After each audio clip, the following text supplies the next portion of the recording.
Step into the captivating world of the Behind the Curtain podcast, where your dynamic hosts, John Dyer and Dr. Mohamed Saleh, bring together a wealth of 60 years of combined experience in healthcare and manufacturing.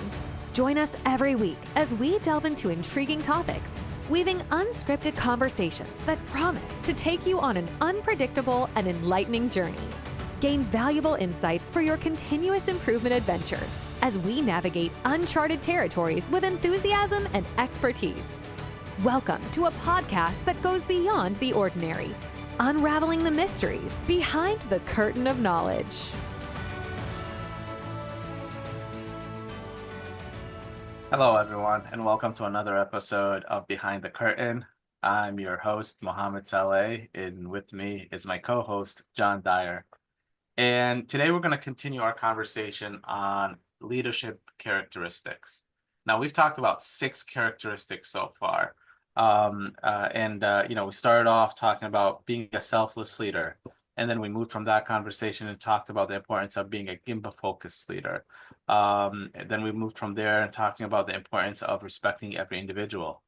And then we even took a step back and said one of the characteristics that is required is for you to be yourself a continuous learning individual, and always seek knowledge and always want to learn. We moved from that conversation to talking about one of the primary characteristics of a good leader during change is to be able to have clarity in the vision. That took us down a conversation around being a strategic thinker, specifically with a systems perspective, and we had 2 parts to that episode. Now we're going to go into that 7th characteristic of an important leader who is going through change with their organization, and that is effective decision making. Such a critical characteristic for every leader to have. So, John, what's your thoughts on that? Yeah. Well, first of all, no decision is ever 100% certain, right? Or otherwise it wouldn't be a decision. It would just be a fact. Yeah. So there's always an element of risk and reward for every decision that's made, right? So that's the first thing is that, leaders need to understand that hey, there's risk in every decision that's made. And if you're not careful, if you want to try to drive that risk to, as close to zero as possible, you may end up getting stagnant because of a lack of being able to make a decision. Over analysis, paralysis by analysis kind of a thing. So I think that's the first thing. Second thing is there are various different scenarios the organization might be a part of that would dictate what type of decision or how the decision, I guess, should be made. So, in my book, I talk about the 4 different styles of leadership. Style 1 being the crisis leader. And, in a crisis situation, you want a leader who is willing to make the tough decisions very quickly, maybe not with all the data. Maybe they have to, collect enough data to get a rough picture and then fill in the gaps with their own imagination in order to make a quick decision to help the organization get out of that crisis situation. Again, the decision may not be perfect, but it's at least as long as it's moving the organization away from whatever crisis that they're having to deal with, then that's a good thing. And that one, we always try to balance speed and being deliberate and effective on your decision. And when you're in a crisis, there's usually a fire or something. There's a situation that requires immediate action on the field. And so, it's an art to some degree to say how much information, what is the minimum amount of information I need to be able to make that decision. That is a critical skill to have Unfortunately, if that's the only skill you have, you get stuck in that style of leadership. But it is an important skill to have, absolutely. Right. And those tend to be the leaders that get the biggest rewards, right? People who are able to lead an organization out of crisis tend to be the hero, right? And that then reinforces that style one leadership, and it becomes a doom loop, that because then everything becomes a crisis, so that you can continue being the hero over and over and over again. Yeah. But you're right. I think that the decision on how much information you need, how much data you need, depends on how severe the crisis is, right? So being able to analyze the situation becomes critically important. If the crisis is such that, let's go to the extreme, someone's life is in danger, then you're going to need to make really rapid decisions, in order to try to save that individual. Yeah. All the way to the other end of the extreme, where we may think that something's a crisis when it really, isn't that big of a deal. Okay, well, if by the end of the year we don't make our numbers, then something bad's going to happen. Well, that's yeah, okay, it might be a crisis for a few individuals, but it's not like someone's life is on the line. Yeah. So in that regard, you might be able to take a little more time to make the right decisions by gathering a little bit more information. And again, I'm not sure that people necessarily have that skill very well, being able to really analyze the situation and understanding how big of a crisis it is. Because sometimes we tend, as just normal human behavior, overreact to everything, right? Everything's a crisis. Yeah. And then when you find out later what's really going on, it's like, actually, that wasn't that big of a deal. I don't know why I reacted that way. So, Yeah. so that's the crisis leader. Style two is the fact gathering leader, the leader who's willing to ask questions, talk to their employees, talk to their suppliers, talk to their customers, talk to their salespeople, talk to their marketing people, talk to their finance people, and gather as many ideas as possible before making the final decision. Now, they're still going to be responsible for making that decision, but it's after collecting a lot of data. Again, so you're not quite in the crisis mode as before. You now have some time to think and analyze and really get a lot of different inputs. But you've got to make sure that you get that input from a variety of sources. And again, we talk a lot in this podcast about culture. There has to be a culture that's trustful and willing to share bad news, because too often people will surround themselves, leaders will surround themselves with yes people, and they'll throw out an idea, and all of a sudden 10 people that work for them all say, great idea, boss. Yes, absolutely. When behind their back, they're going, man, that was the dumbest thing ever. But we can't say that, or we're going to get our heads chopped off. So then all of a sudden you think this is an amazing idea, and you make that decision with a lot of confidence, and then it all falls apart because Yeah. you didn't either have the culture that's willing to say no, the emperor has no clothes, or you've surrounded yourself with people who all think the same way, and you don't have a diversity of ideas and inputs. Yeah. As you were talking about this, there's like three different things that came to mind. I just want to highlight to our audience because it'll help tie a few of our other characteristics together as well. Stephen Spear wrote an article many years ago, definitely over 10 years ago, called Learning to Lead. And in it, he talks about 4 key lessons for leaders. And that one of the main lessons that he talks about is that there's no substitute for direct observation. Back to our Gimba focused conversation. And you can't go off hearsay. And so there has to be a component when your fact-based decision is based on what you observed yourself. And so I think that is critical. It's important to make sure that people have a voice, and are able to tell you, and it's equally important that you go and see it for yourself. And so I think that that's one that really stands out from a fact-based decision is direct observation. The second one, and you pointed to it a little bit, was back to our conversation on being a strategic thinker. In our strategy deployment process, when we're talking about initiatives or things that we want to work on, there's this catch-ball process that happens where we have to go to the people closer to the work and get a litmus test on what do you think of this decision that I'm about to make, and see the reaction they get from that. So I think that helps as well. But there's one that I see too many of us falling into this trap when it comes to fact-based decision, um, is that sometimes we get emotional.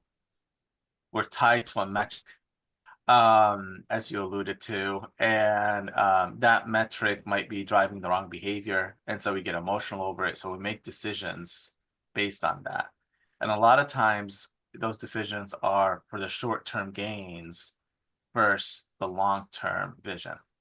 Back to the clarity of vision, and so we find ourselves falling into this trap that we're making these fact-based decisions based on facts that are short-term, but is at the cost of a long-term strategy. So I think that that's really important as people do this, and they do this fact-based and gather all the data so that they can make the decision as that style of leader, that they're not emotional, they have direct observation, and that they're a long-term thinker.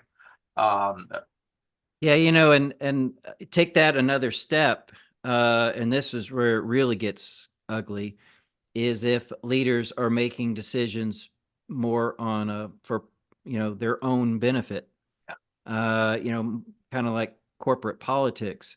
So if I'm making a decision that's not good for the organization, not good for the workers, not good for the company, but it's going to make my career shine or set me up for a future promotion, yeah, those can get really ugly. And I've seen that happen a few times where leaders made decisions, and you're even thinking, why are we doing this? This doesn't make any sense at all. I mean, ask anyone, and they would tell you this is a bad idea. And then all of a sudden, that decision gets implemented, and it makes the leader look like a hero. And then boom, they get promoted out, or even go to another company, and then everything falls apart. So anyway, all right. So back to the 4 different styles. The third style is the team-based leader. And again, this is a situation where the leader is still in charge. They're still going to ultimately make maybe the final decision. But now we have a team of people who, are diverse, and usually the leader's not part of that team, who are basically going out and doing the research, collecting the data, analyzing the situation, getting a diversity set of ideas on how to go forward, and then they make that recommendation to the sponsor, the leader in this case, and then with the recommendation of what the decision should be. Yeah. And at that point, the leader, they provide the guardrails for the team to stay within. So that up front says, this is your focus, this is what's in scope. But then at the end, they become a bit of a just a toll gate, to say, okay, yeah, this idea the team is recommending makes a lot of sense. Let's go forward. Or no, I'm not agreeing with this idea, and here's why. Maybe there's some things the team didn't know, like maybe we have a budget constraint, or maybe we have a resource situation, or maybe there's been a big turn in the business environment that the team doesn't know about, but the leader does. And maybe there are even some things that the leader can't share completely with the team.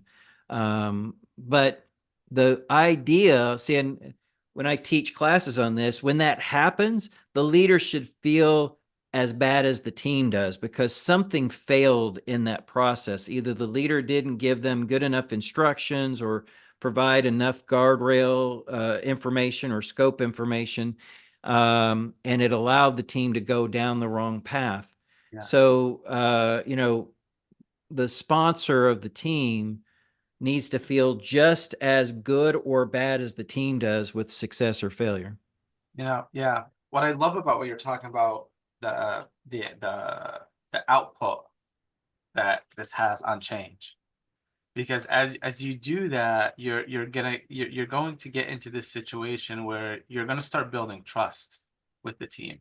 And specifically around the team's capabilities to handle those delegated decisions. And so it's going to foster this culture of empowering people to the lowest possible level. Because, we talk about that as a key principle of lean is empowering people to the lowest possible level. But if you just jump to that without building those capabilities, I think there's a consequence. So I love what you alluded to. Um, and just the fact that you are able to decentralize decision making will allow you to have free time, and allow you not to make mistakes, because you're not as close to the work as you are today. And so I think that's a huge thing when it comes about empowering others. Right. Yeah, absolutely. And but keep in mind, see what's happening with all these different styles is the power is shifting more and more to the people Yeah. versus the leader. And again, we've talked about this many times on this podcast, right? If the promotional criteria is designed around the hero syndrome, then that is another reason why most leaders stay in that first crisis leader mode. So there has to be a recognition that this is a good thing, that more and more of the power is shifting to the people closest to the process so that they can respond real time to decision making, without it having to go up the chain of command, waiting several days. Then the word comes down from the chain of command, and by that point, the situation's gotten so bad that it takes 10 times the effort to correct it. Yeah. Which brings us to the fourth style, which is the empowerment style, which is what you're talking about, and that is the foundation of lean. Yeah. Is having groups of employees that know how to analyze data. That was the style 2, input. Know how to work as a team. That was the style 3. They've been trained on how to make decisions and how to weigh that risk reward situation, so that when things do happen closest to the process, real time, they can make decisions and respond very quickly, so that the amount of downtime or the amount of quality rejects or what have you is minimized. And that's what, there's always the chance something could go wrong, no matter how good the process is, no matter how robust. But if you have made it really robust, so that things don't go wrong very often, and then have the right empowered teams in place so that when those rare things do happen that go wrong, they can respond quickly. Well, now you've gotten rid of a lot of chaos in your system, and it becomes a lot more predictable, and you're able to meet your customers' needs much more often. Yep. Yep. I used to have a leader that I coached for years, and she would talk about wanting everyone to feel like an owner in the company. Right. And I would ask her, what does that mean to you? And she said, that they have full power to make decisions.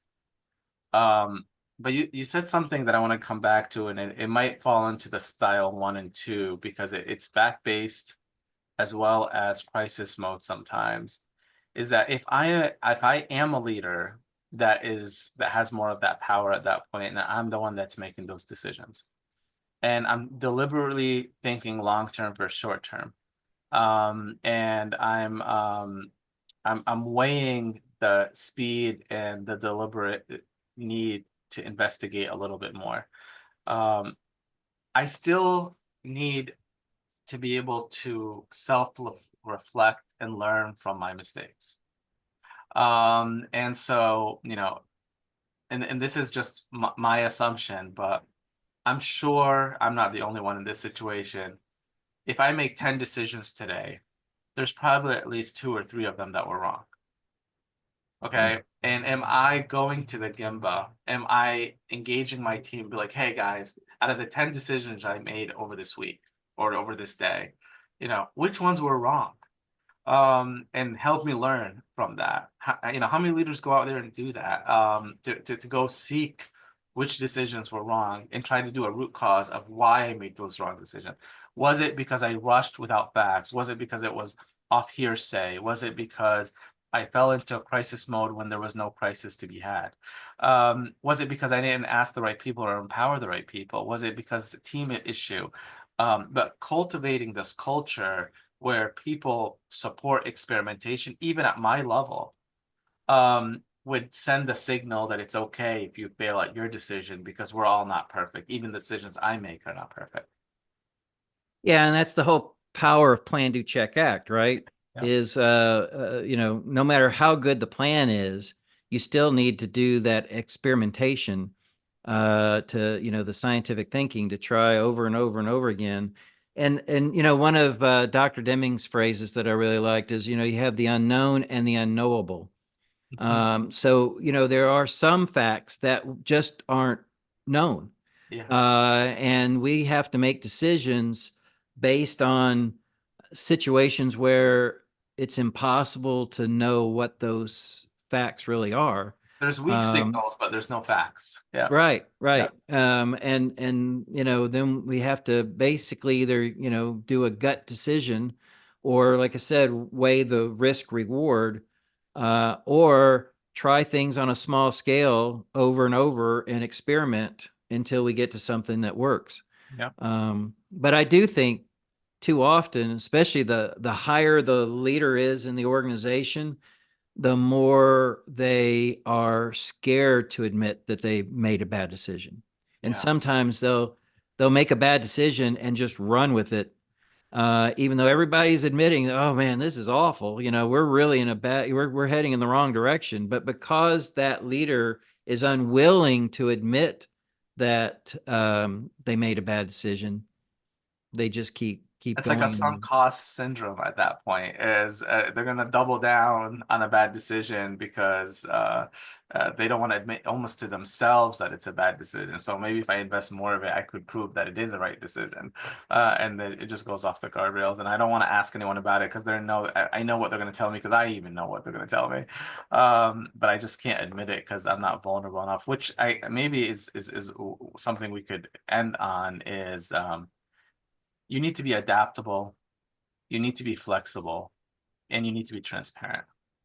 And so if you are adaptable and you go out there and you learn from your mistakes and you're flexible enough to be able to pivot based on decision, how awesome is it if a CEO or someone that in the C-suite said, guys, I made a decision last week. It was a bad decision. I gathered more information. I asked more people. I realized I jumped to conclusions there. This is what we should do differently now. I own that. And so that will have such an impact on the culture, but that could be viewed as weaknesses by some people when it's really not a weakness at all. Having that transparency, though, I think goes such a long way. So imagine how that CEO would react, right? You come to that person and say, hey, I made a mistake. Yeah. If that CEO reacts by applauding, hey, thank you for doing, for bringing this to my attention. And man, I am so grateful that you are willing to admit that this is the wrong path. And let's get it back. And what can I do to help you get it back on the right path? That opens the door for people to recognize that this is okay to do. But if that CEO, is sitting there, they're, how dare you make a bad decision? Oh my goodness, I don't pay you to make bad decisions. Yeah. Then all of a sudden, either that person will never share any of the bad information with that CEO ever again, hiding everything under the rug, or they'll never admit that they had made a bad decision and just keep running with it and making it look like everything is great. Yeah. So, as we come to conclude this, we talked about transparency. We talked about learning from our failures. We talked about being adaptable and flexible. We talked about the 4 styles of leadership and the importance of understanding when in a crisis, and how speed sometimes is important when versus being deliberate. We talked about sometimes you do need to be deliberate, and not everything is a crisis, and you need to acknowledge that it's not a crisis, and think long-term over short-term gains. We talked about the consequences of that, and we talked about the importance of fact-based, and being able to have direct observations and make sure that we don't go off hearsay. We covered a lot, but effective decision-making is such a critical leadership characteristic, and hopefully as our listeners listen to this and come to the conclusion is there is context for each type of style. And you need to know for an effective decision-making, what style do you need to activate based on the context and the situation in front of you, and then how do you learn from that afterwards? Very good. Well, I look forward to our next characteristic at the next episode. Excellent. All right, John, you have a great day. Great. You too. You too, everyone. As we draw the curtains on another fascinating episode, we wanted to express our gratitude for joining us on this enlightening journey. If you're hungry for more captivating and thought-provoking discussions with John Dyer and Dr. Mohamed Saleh, hit that subscribe button to ensure you don't miss a beat. Until next week, keep exploring, stay inquisitive, and stay inspired. See you on the next Behind the Curtain adventure.